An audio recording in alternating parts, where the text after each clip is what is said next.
박근혜 대통령이 처음으로 이 조기 퇴진이라는 그 가능성을 시사한 3차 담화도 많이 보도됐죠, 외신에. 네, 정말 실시간으로 보도가 됐습니다. 그래서 담화 내용 전문을 거의 소개하는 언론들도 많이 있었고요. 네네. 그런데 이 외신 보도에서도 한국에서도 많은 이런 보도들이 나왔었는데 외신 보도에서도 이 담화 내용에서 실제로 박근혜 대통령이 어떤 잘못한 점이 있는지에 대해서는 전혀 인정하지 않았다. 실제 그랬잖아요. 네, 그래서 그거를 다 지적을 하고 있어요. 예. 다만 이제 주변 관계를 제대로 정리 못했다. 뭐 이런 부분만 인정을 했다. 그거 하나 잘못이다, 그거죠. 네, 그렇죠. 예. 그리고서 이제 덧붙입니다. 거기에 검찰 조사도 받겠다고 해놓고 변호인 통해서 번복하고. 네. 그래서 이런 상황에서 나온 대국민 담화다라는 그 배경 설명까지 같이 전달을 하고 있어요. 네. 그래서 결국 이거는 탄핵을 지연시키는 것이다. 이런 식으로 해석하는 언론들이 있더라고요. 외신에서도. 대부분의 언론에서 그렇게 보고 있더라고요. 하나하나 좀 읽어봅시다. 네, 예를 들면은 지금 월스트리트 저널 같은 경우는요, 11월 29일자 기사에서 이번에도 이제 자신의 행동에 대해서 사과하는 동시에 옹호하는 모습을 보였다라고 하면서 지난 2번의 담화문이 싸우겠다라는 의지를 보여줬다면 이번 담화는 계속되는 대규모 집회와 국회 탄핵 추진이 가속화되니까 책임을 국회로 넘겨버린 것으로 볼 수 있다. 이렇게 판단을 했고요. 예. 로스앤젤레스 타임즈 같은 경우도 이 담화문 발표로 인해서 오히려 미래의 불확실성이 커졌다. 네, 그래서 탄핵 절차 지금 진행되고 있는데 지연되거나 또는 심지어 저지될 수도 있는 상황이다. 지금 이런 우려를 표현을 하고 오늘까지의 있어요. 상황이 그대로 거의 네, 진행되고 있잖아요. 예. 네. 그리고요. 그리고 이제 또 뉴욕 타임즈에서는요. 이제 그런 분석과 함께 그래도 이제 잦은 사임하는 게 낫겠다라는 그런 주장들이 나오고 있다라고 설명을 해요. 예. 그래서 예를 들면은 이 지금 잦은 사임을 촉구하는 사람들의 주장을 소개를 하는데 이렇게 해야 탄핵으로 인한 정치 불안을 그나마 예방할 수 있을 것이다라고 이 사람들이 주장을 한다. 네, 네. 그러면서 국회에서 탄핵을 결정하게 되면 헌법재판소 판결이 나오는 최대 6개월 동안 지금 현재 심각하게 인기가 없는 황교안 총리, 심지어 선출직도 아닌 황교안 총리가 대통령 대행을 행사하게 된다라는 거를 이제 사람들이 이야기를 한다는 거죠. 예. 그래서 그것 때문에 이제 하야를 주장하는 사람들은 이렇게 주장을 하는데 실제로 이런 박근혜 대통령의 담화문 발표로 통해서 국회의 탄핵안 처리가 당분간이나마 지연시키는 데 성공을 했다라고 뉴욕타임즈는 보고 있어요. 네, 실제 그렇죠, 지금. 네, 그래서 더 나아가서 이제 또 일부 의원들이 개헌이 최선이라고 말하고 있다. 라면서 박 대통령의 담화가 이걸 노린 것이다라는 이야기까지 나오고 있다. 예. 라고 분석을 하고 있고요. 예. 그리고 지금 이제 주목하는 부분들이 외신에서 주목하는 게 대통령이 이제 탄핵이든 사임이든 하게 되면 60일 이내에 선거를 치러야 되는데 아직 준비가 안 됐다는 거죠. 새누리당에서. 예. 그래서 새누리당 쪽에 유리하려면 지금 새누리당에서 얘기 나오는 것처럼 늦어도 내년 4월 이렇게 해서 퇴임을 하게 되면 그러면 새누리당이 준비할 수가 있으니까 도움이 될 것이다. 이런 전망들이 나오고 있다는 거죠. 시간이 필요한 새누리당에게 유리한 카드는 그쪽이다. 이런 식의 해석이로군요. 네. 국내 언론 보도와 크게 차이가 없네요. 다만 이후에 또 다른 보도들은 어떤 것들이 있습니까? 그래서 지금 이제 결국 나오는 이야기들이 니케이 아시안 리뷰에서도 말하고 있는 것처럼 여야 이제 더 이상 퇴진 여부를 놓고 다투지는 않는다. 퇴진은 다만 이미 기정사실이고. 네, 다만 시기를 두고 의견이 갈리고 있다라는 네. 건데요. 지금 이제 니케이 아시안 리뷰는 반기문의 임기를 이제 이야기를 해요. 반기문 사무총장이 임기가 올 연말까지인데 예. 지금 당장 퇴임을 하면 그러면 반기문이 자기가 본인이 원하더라도 선거에 나올 수가 없다는 거죠. 네. 그래서 대선에 나오기에는 기반이 부족하다라는 것이 중론이고 그러다 보니까 조기 대선은 야당에 유리할 수밖에 없는 상황이라고 분석을 하고 있는 거죠. 그래서 바로 탄핵 가결보다는 자꾸 질서 있는 퇴진 그러면서 4월 얘기를 나오는 새누리당 그렇죠. 반기문 사무총장의 속내를 분석했다. 네. 자, 그리고 CNBC는 경제 상황을 좀 우려하는 그런 보도를 했네요. 네, CNBC의 기사가요. 처음에 시작이 한국 경제의 앞날에 대해서 이 최순실 게이트를 둘러싼 정치 불안으로 아시아 제4대 경제대국의 전망이 막걸리처럼 뿌옇다. 이렇게 표현을 했어요. 막걸리를 비유했어요? 네, 그렇습니다. 그래서 박근혜 대통령이 언제 공식적으로 퇴임할지 또는 탄핵의 운명이 좌우될지는 아직 불확실한데 문제는 스캔들이 터지기 이전부터 한국 경제가 침체의 늪에 빠져 있었다라는 거죠. 그래서 지난 2년간 수출 실적 저조하고 3, 4분기 가계대출 최고치 기록했고 청년 실업도 9.4%로 역대 최고다. 그런데 여기에다가 이번 그 정치 스캔들로 인해서 소비자 신뢰 지수까지 약화될 가능성이 높다는 겁니다. 네. 그렇게 되면은 이제 경제 개혁도 또 지연되고 이렇게 해서 경제에 불안한 영향을 미칠 것이다라는 거고요. 네. 또 지금 이제 여러 가지 개혁 조치들을 시도를 하고 있는데 그런 개혁 조치들도 차기 대선 일정이 나올 때까지 이런 정책 결정 과정이 중단될 가능성이 높고 그렇게 되면 이 시급한 개혁에 차질이 생길 수밖에 없다라는 거고요. 그렇죠. 정부가 지금 아무 일도 못 하고 있으니까. 네. 예. 그리고 또 하나 이제 지적을 하는 게 이 신문에서는 현재 이런 정치적 문제가 발생하게 된 게 그 뒤에 있는 구조적인 문제가 있다는 거예요. 예. 그래서 그 구조적인 문제가 예를 들면 재벌 구조 조정. 그렇죠. 이런 것들이 있는데 정치권에서 또는 정부에서 여전히 최순실 게이트에만 초점을 맞추고 있기 때문에 심지어 재계에서도 재벌 구조 조정에 대한 얘기가 나오는데 그게 전달이 안 되고 있다라는 거예요. 네. 그래서 현재의 정치적 혼란을 보면 이러한 구조적 문제를 해결할 정책 진전의 여지는 제한적인 것으로 보이고 그렇기 때문에 한국 경제의 미래 막걸리처럼 뿌였다. 막걸리처럼. 네. 어쨌든 이런 불확실성을 하루빨리 제거해야 되는 건데 네. 일부 외신에서는 뭐 이러다가 대통령이 임기를 다 채우는 수도 있다. 뭐 이런 분석까지 있다면서요? 네, AP통신에서 나온 이야기인데요. AP통신. 네. 어떤 가능성이 높지는 않지만 이라는 전제를 달긴 했지만 네. 그런 이야기를 했어요. 예. 그래서 그 이유를 박근혜 대통령의 이번 제3차 대국민 담화를 필사적으로 이루어낸 교묘한 정치 공작이라고 표현을 했고요. 교묘한 정치 공작. 네. 네. 그래서 일견 명예로운 퇴진이 불가능해 보이는 이런 정치적 상황에서 박근혜 대통령이 이걸 통해서 어느 정도 출구 마련에 성공을 했다. 그래서 시간을 얼마나 벌었는지 정확하게는 알 수 없지만 도저히 멈출 수 없을 것처럼 보였던 탄핵 추진 어쨌든 지연하는 데 성공을 했다라는 거고요. 예. 그래서 그렇기 때문에 이런 과정에서 이제 국회에서 만약 협상이 지지부진하게 질질 끌게 되면 이러다가 박근혜 대통령 자기 임기를 다 마치게 되는 상황이 올 수도 있다. 아이고. 라고 전망을 하면서 예. 그래서 이런 부분들을 봤을 때 이게 정치권의 움직임과 별개로 국민의 정서하고는 좀 간극이 있다라는 것도 같이 이야기를 하고 있어요. 아, 그래요? 네. 그래서 박근혜 대통령의 담화가 국민들을 분노하게 만들었다라고 이야기하면서 이 국민들의 의견으로는 박근혜 대통령이 정말 국민의 목소리에 관심이 있었다면 당장 물러나야 한다라고 시민들은 여전히 요구하고 있다라고 이야기를 합니다. 예. 그래서 AP통신에서는요. 이런 그 국민들의 목소리에 조금 기대를 걸기도 해요. 그 한편으로는 정말 임기를 다 마치는 상황이 올 수도 있다라고 하면서도 그렇기 때문에 이번 토요일 촛불 집회가 중요하다. 라고 이야기를 합니다. 네. 그러니까 박근혜 대통령이 어느 정도 시간을 벌기는 했지만 퇴진해야 한다라는 국민 정서를 바꾸는 데는 실패했다는 거예요. 그래서 이 정치권이 금요일 탄핵에 실패한다면 실패했죠, 지금.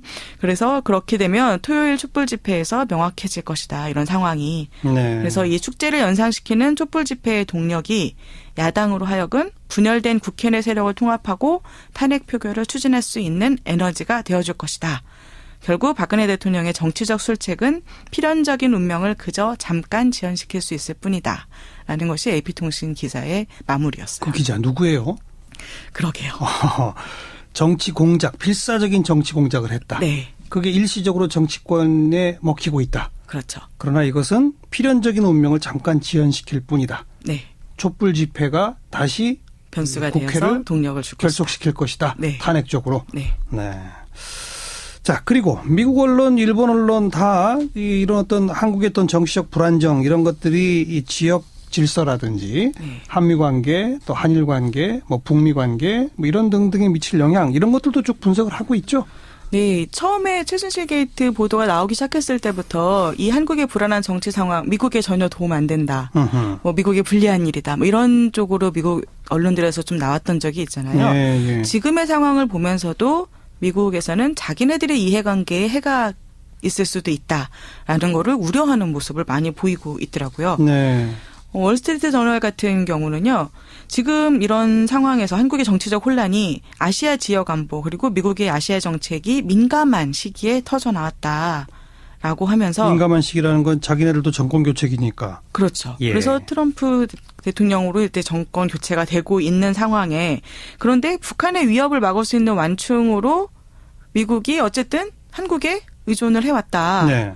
그런 상황에서 중국의 공격적 대외 정책 그리고 미국의 정권 교체된 아시아가 불확실성이 높아지고 있는데 한국의 정권 이양 혼란이 불확실성을 더하게 될 것이다. 네. 그러면서 더 나아가서 만약에 대선을 했는데 거기서 새누리당이 정권을 잡지 못하게 되면 대북 강경책 대신 온건책이 대신하게 될 것이고 네. 그러면 문제가 될 수 있다라는 우려를 표하고 있고요. 네. 블룸버그 통신 같은 경우도요. 지금 상황에서 탄핵이 길고 복잡한 과정이 될 것인데 그러면은 이 여당이 생각하는 정권 이양이 얼마나 걸릴지 그 시간표에 대해서는 불명확하지만 예. 그래도 박근혜 대통령의 사임을 질질 끄는 것은 득보다 실이 많을 것이다라고 하면서 한국을 위해서도 그리고 세계를 위해서도 한국이 차분하게 앞으로 나아가고 불필요한 지연 없이 차기 대통령을 선출하는 것이 더 낫다. 라면서 한국의 정치 상황이 자기네에게 어떤 영향을 미칠까를 우려를 하고 있는데요. 네. 이런 모습은 심지어 한 미국 언론에서는 이런 상황으로 해서 만약에 정권이 교체되면 그러니까 임기 전에 정권 교체가 이루어지게 되면 혹시 사드 배치 무산되는 거 아니냐. 그렇죠. 네, 이런 우려가 나오고 있고요. 예, 예. 그리고 일본의 경우에도 지금 한일 정보 협정이라든가 아니면 위안부 합의 이런 부분들 박근혜 정부에서 했던 합의들이 다 원점으로 돌아가거나 폐기되거나 이런 문제들이 발생하는 것이 아닐까라는 네. 거를 우려를 하고 있거든요. 네, 네. 그래서 이런 상황을 보면 지금 한국의 정치 상황에 대해서 지금 민주주의의 위기라고 하면서 우려하고 또 한국 대통령의 이번 대국민 담화 같은 걸 보면서 정치적 꼼수다라고 이야기하는 동시에 그런데 이 상황에서 미국과 일본에 어떻게 하면 더 이해가 관계가 더 유리한 편으로 갈 수 있을 것일까. 이걸 전망을 할 때는 예. 그 지금 이야기한 사드라든가 아니면 한일 정보협정이라든가 이런 거에 향방에 대해서 좀 관심을 많이 가지고 있거든요. 그리고 그것들이 무산될지도 모른다라는 거에 굉장히 예민하게 반응을 하고 있어요. 그러니까 박 대통령이 흔들리고 있고 그게 불확실한 어떤 일정으로 가고 있다는 건 걱정하지만 네. 진짜 더 중요한 건 박 대통령이 흔들리는 것 자체가 미국이나 일본한테는 별로 좋은 게 아니다.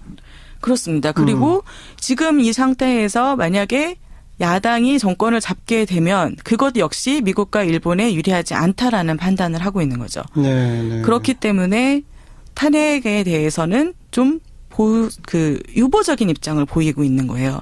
탄핵을 하게 되면 그 즉각 사임이 되는 것이고 예. 그렇게 되면 여당으로서는 대선을 준비할 수 있는 시간적 여유가 없기 때문에 네. 결국 야당에서 정권을 잡게 될 가능성이 높아지면 그러면 여당에서 박근혜 대통령이 추진했던 정책들이 무산되면 그것은 자신들에게 불리하게 간다라는 거죠.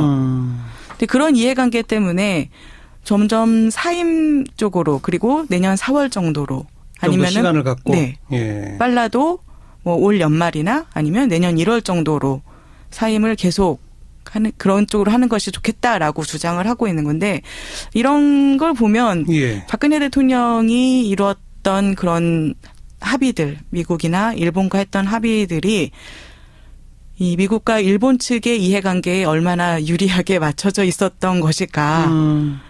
그쪽에 얼마나 유리하고 우리에게 불리한 것이었기에 그것이 무산될 것을 이렇게 우려하고 있는지 네. 그런 좀 의구심이 들기도 하죠. 미국, 일본에 대해서는 퍼주기로군요. 그렇죠. 그래서 그렇게 퍼주기로 했던 그리고 미국이나 일본의 이해관계에 맞춰서 정책을 일관적으로 추진해 왔던 그런 믿음직한 우방이 없어지는 거에 대해서 우려를 하고 있는 거잖아요. 그리고 네, 야당이 정권을 잡게 되면은 그런 정책들이 다 백지화될 것에 대해서 그러면 그것이 미국과 일본에는 불리하게 될 것이라는 판단을 하고 있는 거고요. 미국, 일본 언론들이 왜 박근혜 대통령을 걱정하는지 이제 분명히 알 것 같네요. 네, 한국의 정치적 혼란이 자신들에게 불리하게 작용할 것을 우려하는 것이죠. 알겠습니다. 여기까지 할까요? 수고하셨습니다. 네, 감사합니다. 네, 밖에서 본 한국 국제민주연대 강은지 팀장이었습니다. 언론 보도와 크게 차이가 없네요.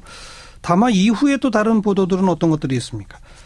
그래서 지금 이제 결국 나오는 이야기들이 뭐 니케이 아시안 리뷰에서도 말하고 있는 것처럼 여야 이제 더 이상 퇴진 여부를 놓고 다투지는 않는다. 퇴진은 다만 이미 기정사실이고. 네, 다만 시기를 두고 의견이 갈리고 있다라는 네. 건데요.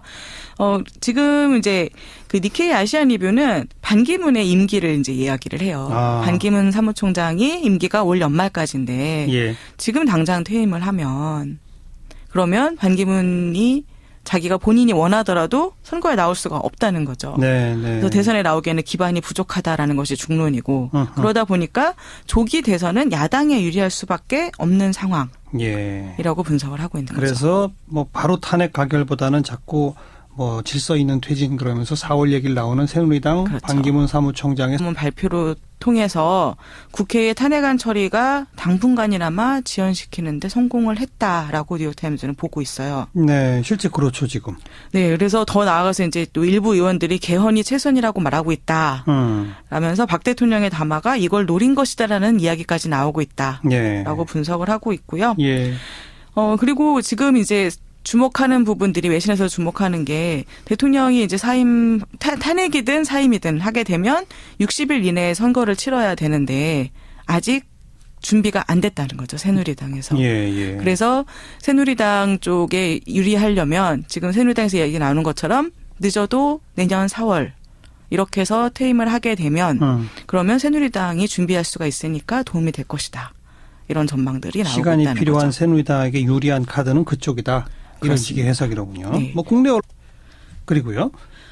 그리고 이제 또 뉴욕타임즈에서는요, 이제 그런 분석과 함께, 그래도 이제 뭐, 잦은 사임하는 게 낫겠다라는 그런 주장들이 나오고 있다라고 설명을 해요. 예. 그래서 예를 들면은 이 지금 잦은 사임을 촉구하는 사람들의 주장을 소개를 하는데 이렇게 해야 탄핵으로 인한 정치 불안을 그나마 예방할 수 있을 것이다라고 이 사람들이 주장을 한다. 네, 네. 그러면서 국회에서 탄핵을 결정하게 되면 헌법재판소 판결이 나오는 최대 6개월 동안 지금 현재 심각하게 인기가 없는 황교안 총리, 심지어 선출직도 아닌 황교안 총리가 대통령 대행을 행사하게 된다라는 거를 이제 사람들이 이야기를 한다는 거죠. 예. 그래서 그것 때문에 이제 그 하야를 주장하는 사람들은 이렇게 주장을 하는데 실제로 이런 그 박근혜 대통령의 담화 네. 그래서 결국 이거는 탄핵을 지연시키는 것이다. 이런 식으로 해석하는 언론들이 있더라고요. 외신에서도. 대부분의 언론에서 그렇게 보고 있더라고요. 하나하나 좀 읽어봅시다. 네, 예를 들면은 지금 그 월스트리트 저널 같은 경우는요, 11월 29일자 기사에서 이번에도 이제 자신의 행동에 대해서 사과하는 동시에 옹호하는 모습을 보였다라고 하면서 지난 두 번의 담화문이 싸우겠다라는 의지를 보여줬다면 이번 담화는 계속되는 대규모 집회와 국회의 탄핵 추진이 가속화되니까 책임을 국회로 넘겨버린 것으로 볼 수 있다. 이렇게 예. 판단을 했고요. 예. 로스앤젤레스 타임즈 같은 경우도 이 담화문 발표로 인해서 오히려 미래의 불확실성이 커졌다. 불확실성이 커졌다. 네, 그래서 탄핵 절차 지금 진행되고 있는데 지연되거나 또는 심지어 저지될 수도 있는 상황이다. 뭐 지금 이런 우려를 표현을 하고 오늘까지의 있어요. 상황이 그대로 거의 네, 그렇죠. 진행되고 있잖아요. 예. 네. 박근혜 대통령이 처음으로 이 조기 퇴진이라는 그 가능성을 시사한 가능성이 있었죠. 예. 3차 담화도 많이 보도됐죠, 외신에. 네, 정말 실시간으로 보도가 됐습니다. 그래서 담화 내용 전문을 거의 소개하는 언론들도 많이 있었고요. 네, 네. 그런데 이 외신 보도에서도 한국에서도 많은 이런 보도들이 나왔었는데 외신 보도에서도 이 담화 내용에서 실제로 박근혜 대통령이 어떤 잘못한 점이 있는지에 대해서는 전혀 인정하지 않았다. 그 실제 그랬잖아요. 네, 그래서 그거를 다 지적을 하고 있어요. 예. 그래서 다만 이제 주변 관계를 제대로 정리 못했다. 뭐 이런 부분만 인정을 했다. 그거 하나 잘못이다, 그거죠. 네, 그렇죠. 예. 그리고서 이제 덧붙입니다. 거기에 검찰 조사도 받겠다고 해놓고 변호인 통해서 번복하고. 네. 그래서 이런 상황에서 나온 대국민 담화다라는 그 배경 설명까지 같이 전달을 하고 있어요. 네.